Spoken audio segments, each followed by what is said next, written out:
E aí pessoal, tudo em ordem com vocês? Sejam bem-vindos a mais um vídeo de engenharia de software e agora nós vamos tratar de reuso, uma importante característica nos desenvolvimentos atuais. Já vai dando seu like aí e também se inscreva em nosso canal. Vamos nessa! Antigamente a gente tinha o software sendo tratado como artesanato, com pouco ou quase nenhum reuso, um trabalho intensivo feito à mão do zero, com ferramentas genéricas para aplicações específicas, com processos também genéricos e um tipo de aplicação por vez. A ideia aqui é trazer o que já é utilizado com sucesso na indústria, onde nós aumentamos o nível de abstração no desenvolvimento. Em vez de pensar no desenvolvimento de cada linha de código, eu agora trago mais linhas de código, mais funções que já são utilizadas com sucesso em outros domínios para o meu desenvolvimento. Então eu penso no nível de abstração mais alto. E aí eu tenho ganhos como os que eu já tenho na indústria física, como automação, como o uso de linhas de produção, e aqui elas são chamadas de linhas de produto de software, que vai ser alvo de um vídeo específico. Também tem o conceito de cadeias de abastecimento e tudo que é benéfico disso trazido aqui para o ambiente de software. A previsibilidade, onde eu tenho o ganho de saber das minhas entregas de uma maneira melhor. E também, principalmente, nós vamos reutilizar soluções de sucesso. E o que acontece aí numa reflexão quando a gente pede um acessório que não é opcional em um veículo? Então, se ele não é opcional, a indústria não tem condições de colocar. A sua linha de produção não está adaptada, não está feita para incluir esse acessório, como nesse exemplo eu tenho um teto solar de um veículo. Eles vão perder a venda e não vão fazer essa característica, não vão colocar essa característica no seu veículo. O que acontece também quando você vai num fast food e pede um sanduíche um opcional no sanduíche, uma mudança que não é prevista nele, por exemplo, inserindo maionese, pedindo maionese para o atendente. Ele também vai perder a venda, vai falar que não é possível incorporar essa característica no seu sanduíche. Diferente de redes menores, onde você tem um contato direto com quem desenvolve, com quem faz aquele sanduíche, aquele alimento, e eles têm aí uma flexibilidade maior. A ideia nesses domínios aqui é ter uma produtividade, uma escala alta, uma produtividade grande. Então eles ganham em ter processos muito burocráticos e rígidos, porém eles garantem ainda a qualidade, a velocidade e processos controlados de atendimento, de produção e de entrega do seu produto. Aqui na engenharia de software, quando a gente fala em reuso, nós temos o nível de reuso de sistemas, onde a gente vai reutilizar sistemas como um todo, sem necessidade de mudar aquele sistema, ou utilizando algumas características. Eu vou setar aí as suas variabilidades para aproveitar no meu domínio um sistema como um todo. Isso é um pouco mais difícil de acontecer e nós temos aí num jeito mais comum, digamos assim, o reuso dos componentes que implementam partes de código, funções de reuso que já são feitos, já são criados para o reuso. E também nós podemos fazer o reuso de funções, que são trechos de código que normalmente não são feitos para reutilização, mas eu posso copiar aquela função e trazer em outra classe, por exemplo, é considerado reuso, mas também não é o indicado. O mais indicado e o mais comum que a gente tem é o reuso de componentes. O reaproveitamento sistemático, que é aquele feito de maneira controlada, envolve então o reuso de design, de seu projeto, de seu desenho e também de componentes, partes, peças de veículos, por exemplo, como nessa foto aqui. Eu tenho construção de protótipos similares, porém distintos. Eu também penso na variabilidade. Essa aqui é uma palavra-chave nesse domínio. Por exemplo, aqui olha como tenho diferentes cores para esse veículo, o que traz uma personalização essencial ao ser humano nos produtos. Então tenho que permitir isso nos meus códigos aqui na engenharia de software. Olha que interessante aqui essa peça, ela pode ser utilizada em diferentes marcas que são parte de um grupo de empresas. Então, motores são feitos e outras partes, peças de carro são feitas para funcionar bem em diferentes veículos. Isso vai trazer uma maior economia e também trazer qualidade ao produto. Uma vez que eu diminuo o desenvolvimento, aproveito outros desenvolvimentos, eu posso validar aquela peça e utilizar nos mais variados veículos. Eu tenho uma garantia que se funcionou em um veículo, muito provavelmente vai funcionar em outro veículo que tem as mesmas condições, apenas designs e projetos um pouco diferentes. Aqui então eu posso dizer como benefícios do reuso, elencar uma maior confiabilidade a partir do momento que eu utilizo componentes já utilizados e testados. Como exemplo eu posso mencionar uma conexão ao banco de dados e uma consulta a esse banco, que já funciona em algum sistema, trazendo aí milhares de linhas de código no mesmo dia, numa mesma hora, e tem funcionado bem. Então, provavelmente, a chance de isso dar certo em outro sistema, esse mesmo componente, é altíssima, porque eu já tenho resultado de uso nesse sistema que eu mencionei para vocês. Então, como mais benefícios do reuso, eu posso citar que eu vou reutilizar padrões organizacionais no meu novo sistema, que eu estou aplicando esse reuso, garantindo aí uma base comum de comunicação e de consistência. Vou ter um desenvolvimento acelerado, mais rápido, porque eu vou evitar o desenvolvimento de produtos feitos do zero, acelerando a produção e a validação, já que na minha venda normal de software eu tenho que testar, validar vários casos. Então, se eu tenho já a utilização de componentes, a ideia é que esses produtos passem em testes de um modo mais rápido. E eu também reduzo riscos, porque eu já vou aproveitar componentes, então já sei que eles funcionam, já sei que eles estão ali para minha utilização mesmo. Então, eu vou ter um custo menor se comparado a outros tipos de desenvolvimento que começam do zero.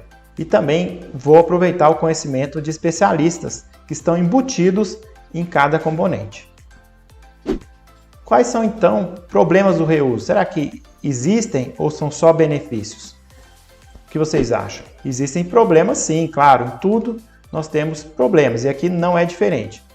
Eu tenho problemas em relação à manutenção, em relação aos custos e na dificuldade de adaptar os componentes. Muitos são disponibilizados, são vendidos sem o código-fonte, então se eu tenho algum problema eu tenho que entrar em contato com o fornecedor, ou no caso de utilização de código livre, por mais que eu tenha acesso ao código, eu às vezes não tenho todo o conhecimento, todo o know-how para alteração daquele código, devido à complexidade ali inserida em cada um. Então é difícil adaptar esses componentes e eu ainda tenho a síndrome do não inventado aqui, onde eu tenho falta de confiança nesse componente. O desenvolvedor muitas vezes prefere reimplementar, mas hoje em dia vocês estão assistindo esse vídeo, já sabem dos benefícios do reuso e vão saber incorporar isso de uma maneira melhor. E os desenvolvedores preferem às vezes implementar e aprimorar sempre o componente.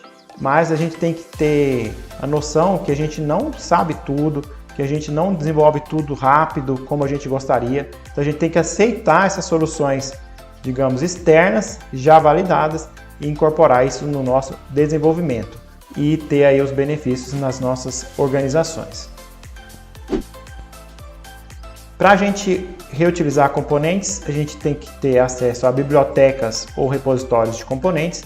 Esse é o nome que a gente convencionalmente utiliza. A gente tem que ter uma garantia de que esse componente se comportará conforme especificado. Não é porque ele está ali na biblioteca que ele é perfeito. Nós temos que saber escolher boas bibliotecas confiáveis e verificar a documentação com a descrição do seu funcionamento e quais são suas restrições e interfaces. Interfaces são aqueles pontos de comunicação onde eu vou entrar com parâmetros a cada componente. Existe ainda o reuso ruim, então, que eu faço e que ele não é bom? Existe sim.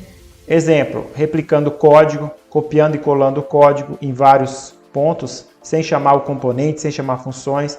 esse é um reuso ruim, é uma cópia, porém ela vai funcionar, mas se eu tiver que alterar, eu vou ter que ir em vários pontos e ir alterando, não é legal.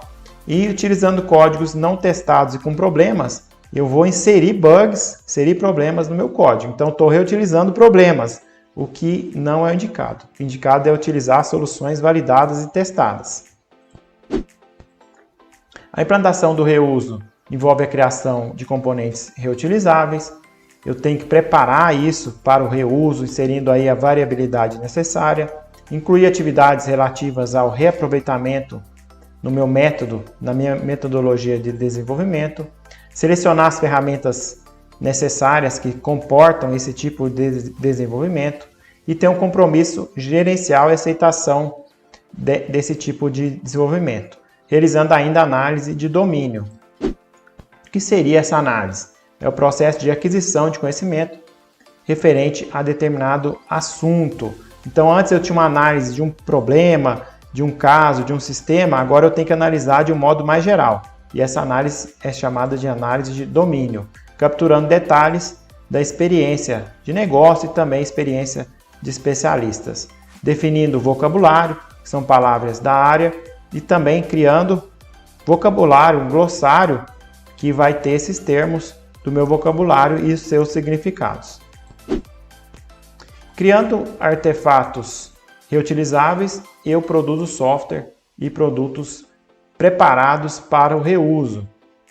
Para isso eu vou fazer a análise e a modelagem de domínio, vou desenvolver uma estrutura de reutilização e vou ter evolução do meu processo. Algumas considerações. O seu artefato que é preparado para o reuso deve ser o mais geral possível. Ele deve suportar aí seu funcionamento em diferentes ambientes, diferentes sistemas, utilizando para isso parâmetros. Ele vem aí com dados que vão modificar o seu comportamento, isso já feito de um modo programado e prevendo dessa maneira condições similares àquelas nos quais o seu sistema invocará o componente. Separando também a questão de dependências e mantendo a interface geral e bem definida, a sua conexão com outros componentes. Ainda nós devemos incluir informações sobre problemas encontrados e resolvidos. Eu tenho que ter um log, um registro de o que o componente faz, o que ele já melhorou. Utilizar convenções claras para que os desenvolvedores possam utilizar de uma maneira tranquila. Documentar as estruturas de dados e algoritmos e separar as seções que estão suportando e facilitando mudanças. Em OML 2.0, que é a nossa linguagem de modelagem, eu tenho o desenho do componente dessa maneira, um retângulo, onde esse ícone na lateral direita superior vai indicar que é um componente. Na OML 1.0, esse desenho aqui, ó, do retângulo com dois retângulos já era o componente. Na UML, numa versão mais atual, que é a 2.0, é dessa forma aqui. Aqui eu tenho interfaces que ele provê, interfaces providas, no caso tenho duas, alguns autores chamam isso de pirulito, mas pode ser visto dessa maneira aí para uma memorização. E eu tenho também a interface exigida, requerida aqui nesse desenho, nessa bolinha, nesse círculo aberto. A visão interna do meu componente, como vocês podem ver aqui, ela é fechada, chamada de caixa preta ou black box, e a visão externa, sim, das interfaces, é chamada de white box ou caixa branca. Quando eu faço um diagrama com vários componentes, eu chamo de diagrama de componentes na UML. Tem softwares que vão dar conta disso, que ajudam você a diagramar com UML, e a gente vai fazer um vídeo só disso no futuro. Os componentes, então, de acordo com a UML, fornecem e consomem comportamento de interface por meio de outros componentes. Então, nós temos um intercâmbio de informações, de parâmetros entre componentes, e eles são também classes. Então, são classes que permitem que já tem aí uma previsão de reutilização, de reuso. É isso então, pessoal. Gostaria de agradecer a audiência de vocês pedir novamente o seu like e que se inscrevam no canal. Um abraço e até o próximo vídeo.